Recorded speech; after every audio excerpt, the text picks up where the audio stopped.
Hi everybody. Hello to all the viewers of this Facebook live session. मैं doctor Abhimanyu Kapoor from Kanpur Regency hospital.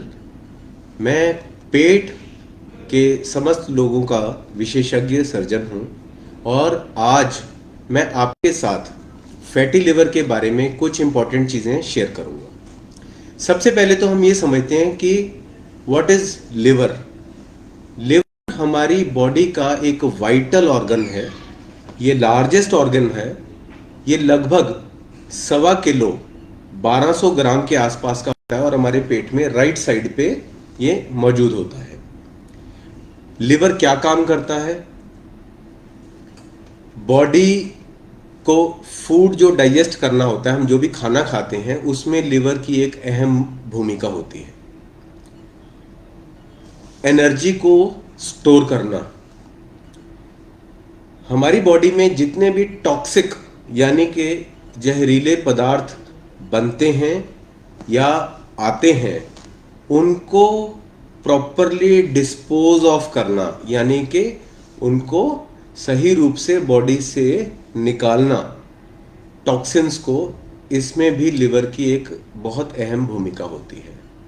Then हमारी body में जितने भी important processes चलते हैं उसमें जिन केमिकल्स की रिक्वायरमेंट होती है उन चीज़ों को एक तरीके से मैन्युफैक्चर करना, उनको पैदा करना, ये भी लिवर का एक इम्पॉर्टेंट फंक्शन है। तो जैसे मैंने कहा कि liver is a vital organ, ये बहुत ज़्यादा इम्पॉर्टेंट एक्टिविटीज़ हमारी बॉडी में करता है। इसीलिए आज हम लिवर के बारे में आपसे बात करेंगे। सामान्यतः लिवर में अनेक चीज़ें पाई जाती हैं जिसमें लिवर सेल होते हैं, कुछ खून की नसें होती हैं, कई अलग अलग तरह के उसमें कंपाउंड्स होते हैं। उसी प्रकार से लिवर में एक नियमित मात्रा में फैट, जिसको हिंदी में हम चर्बी बोलते हैं, वो पाई जाती है। यानी कि लिवर में नॉर्मली कुछ मात्रा में फैट या चर्बी हमेशा हर व्यक्ति में होती है।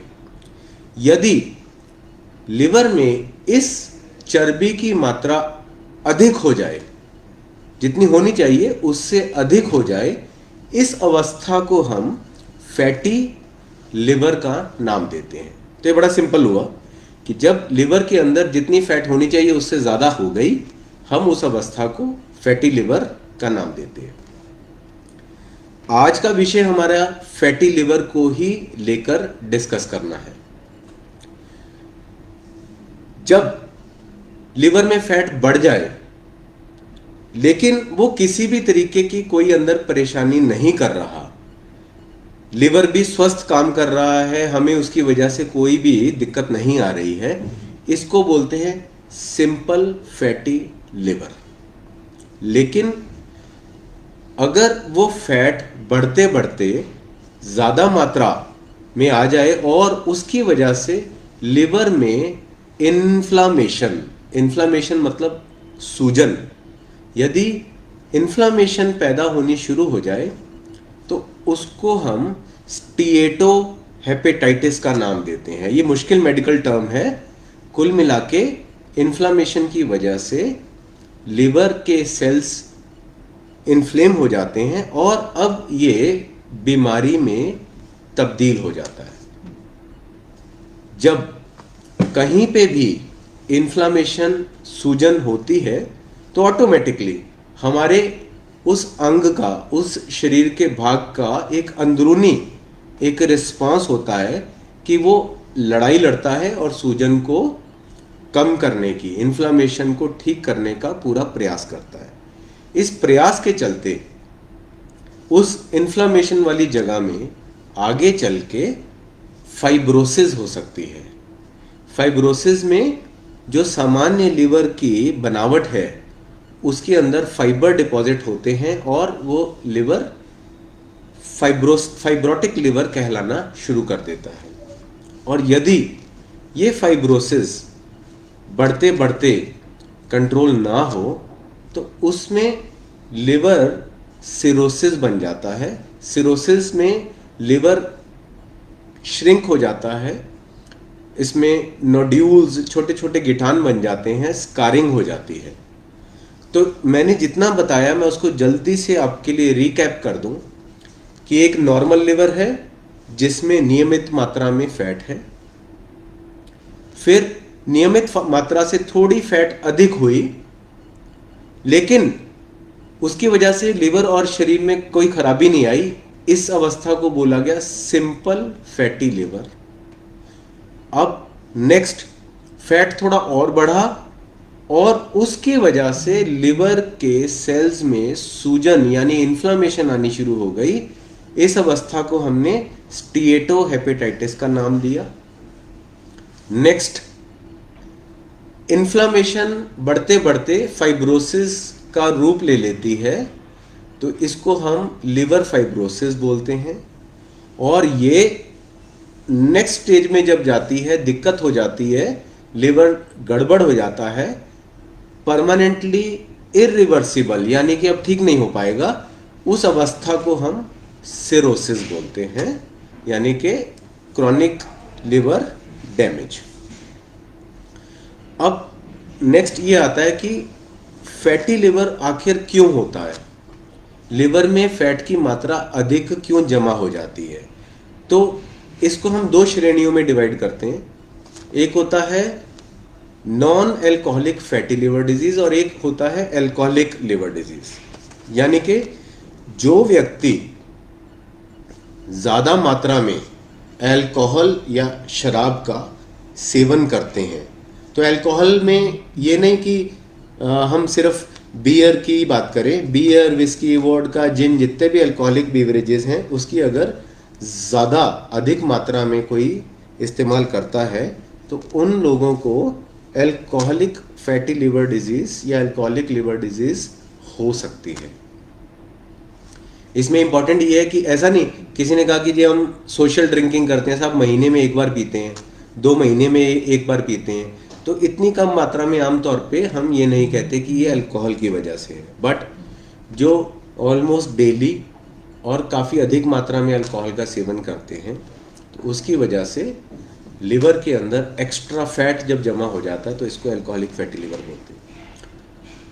उसी प्रकार से जो व्यक्ति अल्कोहल का बिल्कुल भी सेवन नहीं करते, बहुत सी लेडीज़, बहुत से जेंट्स जिन्होंने कभी आज तक शराब को छुआ तक नहीं, उनमें भी फैटी लिवर हो सकता है। उनमें इस अवस्था को हम non alcoholic fatty liver disease बोलते हैं, NAFLD।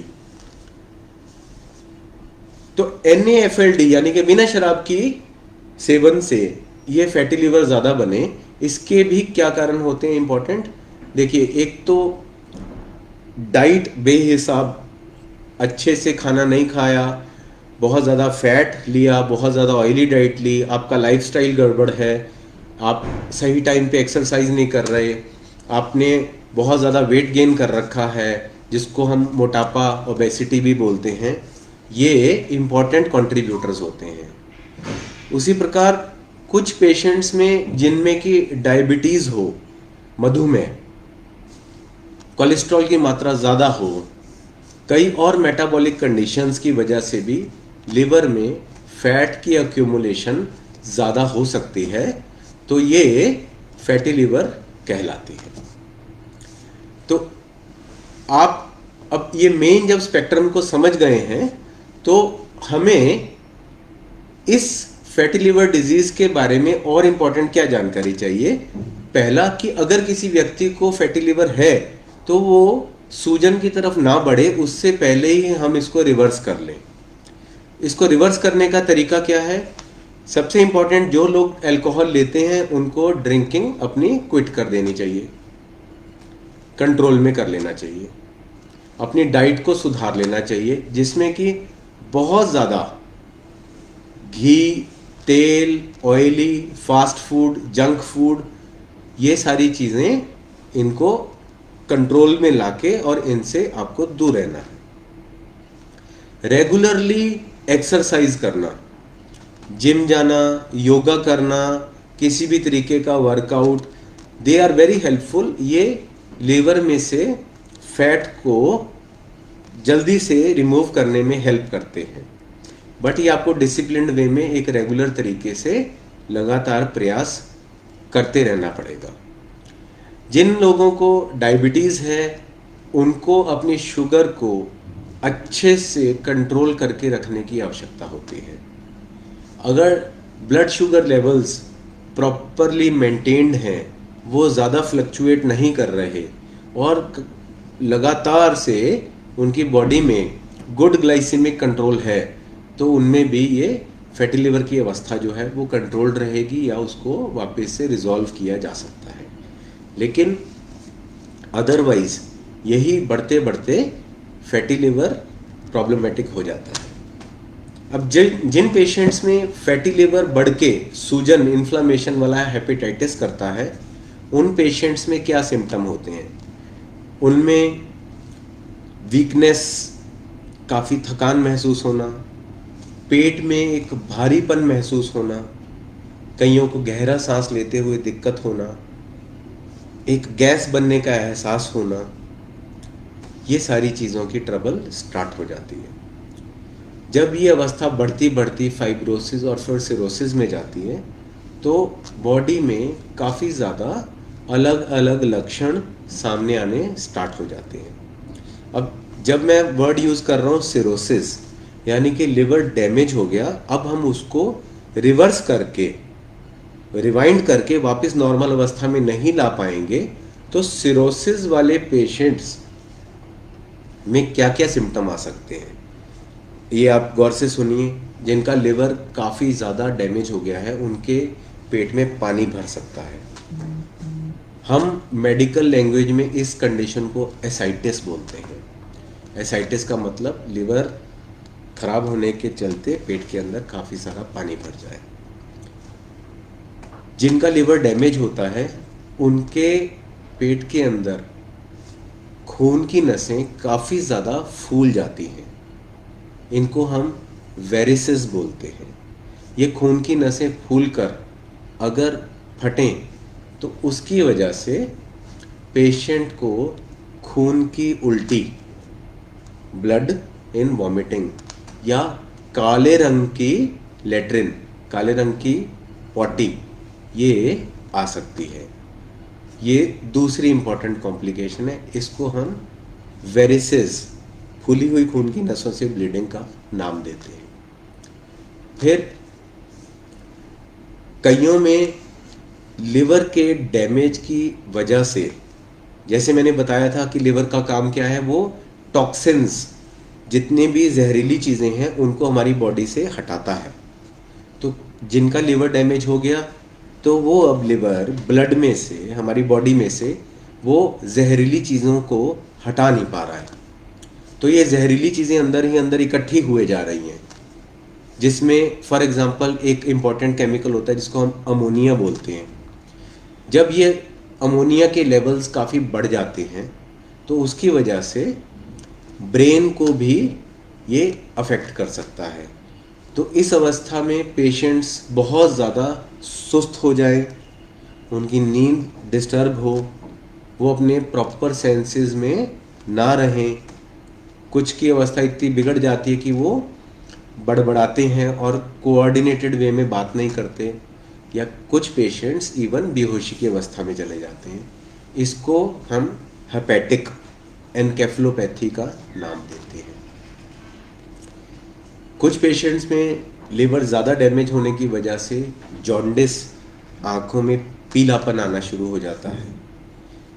और तो और लिवर के डैमेज के चलते किडनीज डैमेज हो सकती हैं, जिसको हम हेपेटो रीनल सिंड्रोम बोलते हैं, यानी किडनीज में भी वो इफेक्ट आ गया। लंग्स में इफेक्ट आ गया, हेपेटोपल्मोनरी सिंड्रोम। तो ये सारे लक्षण काफ़ी ज़्यादा बढ़ के सामने आते हैं जब पेशेंट में सिरोसिस की अवस्था हो। सिरोसिस में लिवर इतना गड़बड़ हो चुका होता है, वो इतना खराब हो जाता है कि इसमें आगे चल के इवन कैंसर बनने की संभावना काफ़ी हाई हो जाती है। तो ये लिवर में जो कैंसर बनता है उसको हम हेपेटोसेलुलर कार्सिनोमा का भी नाम देते हैं। Cirrhosis can lead to development of hepatocellular carcinoma. So दोस्तों, मैंने आज के सेशन में ये कवर किया कि लिवर के क्या क्या इंपॉर्टेंट काम हैं। फैटी लिवर, स्टीएटोहेपेटाइटिस, फाइब्रोसिस और सिरोसिस कैसे एक के बाद एक स्टेजेस में बढ़ता हुआ अपने आप को प्रेजेंट कर सकता है, और सिरोसिस होने के बाद में बॉडी में क्या क्या समस्याएं आ सकती हैं। साथ ही में मैंने आपको मेन टिप्स बताए जो मैं दोबारा से दोहरा देता हूं। अगर आपका बॉडी वेट ज़्यादा है, मोटापा है, तो आपको उसमें अर्जेंटली काम करके अपने बॉडी वेट को कंट्रोल में लाना है। आपको लाइफस्टाइल, आपको एक्सरसाइज, प्रॉपर डाइट, इसका सहारा लेते हुए अपनी हेल्थ को रेस्टोर करना है। अगर डायबिटीज़ जैसी मेटाबॉलिक प्रॉब्लम है, आपको उसको प्रॉपर कंट्रोल में लेना है।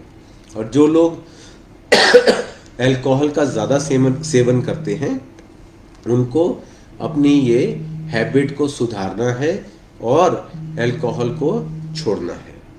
ये रास्ते हैं फैटी लिवर से बचने के और इसको कंट्रोल में रखने के। और यदि ये प्रॉब्लम और बढ़ती जाती है तो आपको डेफिनेटली किसी पेट के अच्छे एक्सपीरियंस डॉक्टर के साथ में कंसल्ट करके और आगे चीज़ों को स्केड्यूल करके गंभीरता से उसके ऊपर एक्शन और प्लान करना है। So friends, I again wish that you all of you remain healthy. आप इस टॉक के ज़रिए लिवर अवेयरनेस के बारे में जागरूक हुए हों, ये मेरी उम्मीद है। और आप अपने ये इम्पॉर्टेंट अमेंड्स का ध्यान रखें। Stay healthy, happy and safe. नमस्कार।